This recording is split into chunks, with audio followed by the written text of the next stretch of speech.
এই রেসিপিটা আমি এ যাবৎকাল যারে যারে খাওয়াইছি সবাই খালি কয় রেসিপি দাও ভাবি কিরাম রান্ধিছেন কন দি। ও আপু কিরাম রান্ধিছো ক দি। মানে কেন রে ভাই, তোকে খাওয়াইছি তোরা সব খা, তোকে রেসিপি শুনে কি হবে? মানে রেসিপি শোনা মানে হচ্ছে আমরা লজ্জায় ফেলা। মানে এমন একটা রেসিপি করতে গেলে যদি কই তোমাকে যে কি দিয়ে বানাইছি তখন তো তোমরা আর খাবার আনে নাক সিটকো বানে, আবার তো গপ গপ করে খাও। যাই হোক, অনেক রিকোয়েস্টের পরে আজকে আমি ফাইনালি শেয়ার করতেছি। এটা হচ্ছে আমি পচা ভাতে জাউ রান্না করব।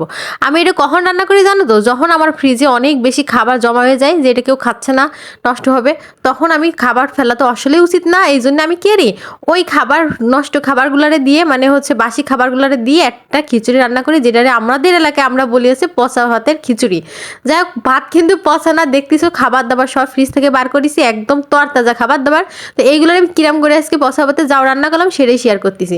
আবার যে মোরগ পোলাও রান্ধিছিলাম, সেই মোরগ পোলাও সেই পোলাওর ভাত তো খানিকটা দিয়েছি সাদা ভাত আর একটু মুসুরির ডাল। যদি ডাল রান্না করা থাকে তাহলে মুসুরির ডাল এক্সট্রা করে দেওয়ার কোনো প্রয়োজন নাই, ওই মুসুরির ডাল রান্না করা ডাল দিয়ে দিবা। আর যে তরকারি যা থাকবে আমার ফ্রিজে তো দেখলে কি ছিল, আমি সমস্ত তরকারি দিছি, কাঁচামরিচ ফাড়ি লবণ হলুদ দিয়ে ভালো করে একটু মাখাই ঝাঁকাই নিয়ে পানি দিয়ে এটাতে 4টে বাসি দিয়ে নেবো।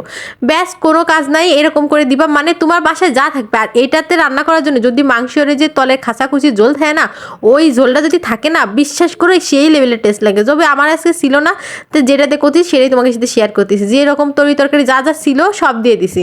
তারপরে যে 4টে বাসি দিয়ে নেওয়ার পরে এবার আছে বাগার দিয়ে নেওয়ার পালা। বাগার দেওয়ার জন্য এখানে একটু টুইস্ট মানে টুই করতে হয়, অন্য রকম করে বাগার দিতে হয়।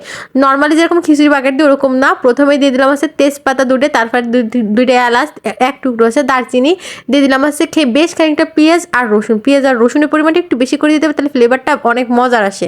তারপরে যখন ভাজা হয়ে যাবে তখন ওই পর্যায়ে দিয়ে দেবো হচ্ছে সামান্য একটু জিরে। আর জিরে দিলি গাড়ির জিরে পরে আর জিরের ফ্লেভারটা অনেক জোস লাগে। তারপরে এই যে খাপাত করে ঢাইলে দিয়ে একবার দেখিছো কি সুন্দর হয়েছে, এইটারে পুরো সুন্দর করে ঘেটা করে নিলে হয়ে গেল তোমার খিচুড়ি রান্না। কিন্তু মনি সকল, এটা যে খাইতে যে কি মজা লাগবে তার তো আর টুই আছে। এটা হবে আছে টক টক টক টক, এই কারণে দিতে হবে আছে তেঁতুল। অবশ্যই তোমরা তেঁতুলটা তো দিতেই হবে, তেঁতুলটা কোনোভাবে অ্যাভয়েড করা যাবে না। আমি এখানে তেঁতুল আগেতে পানিতে ভিজায় রাখছিলাম। তারপরে দিয়ে দিলাম হচ্ছে যে কোনো ফ্লেভারের আচার দিতে পারো। আমি এখানে জলপাইয়ের আচার দিছি, যেহেতু জলপাইয়ের সিজন চলতেছে, সবার বাড়ি জলপাইয়ের আচার আছে। তারপরে দিয়ে দিলাম হচ্ছে খাবলা খানিকটা ধনিয়া পাতা দিয়ে এটারে এবার এমনভাবে যত গায়ে শক্তি আছে খালি ঘুরতে থাকবা।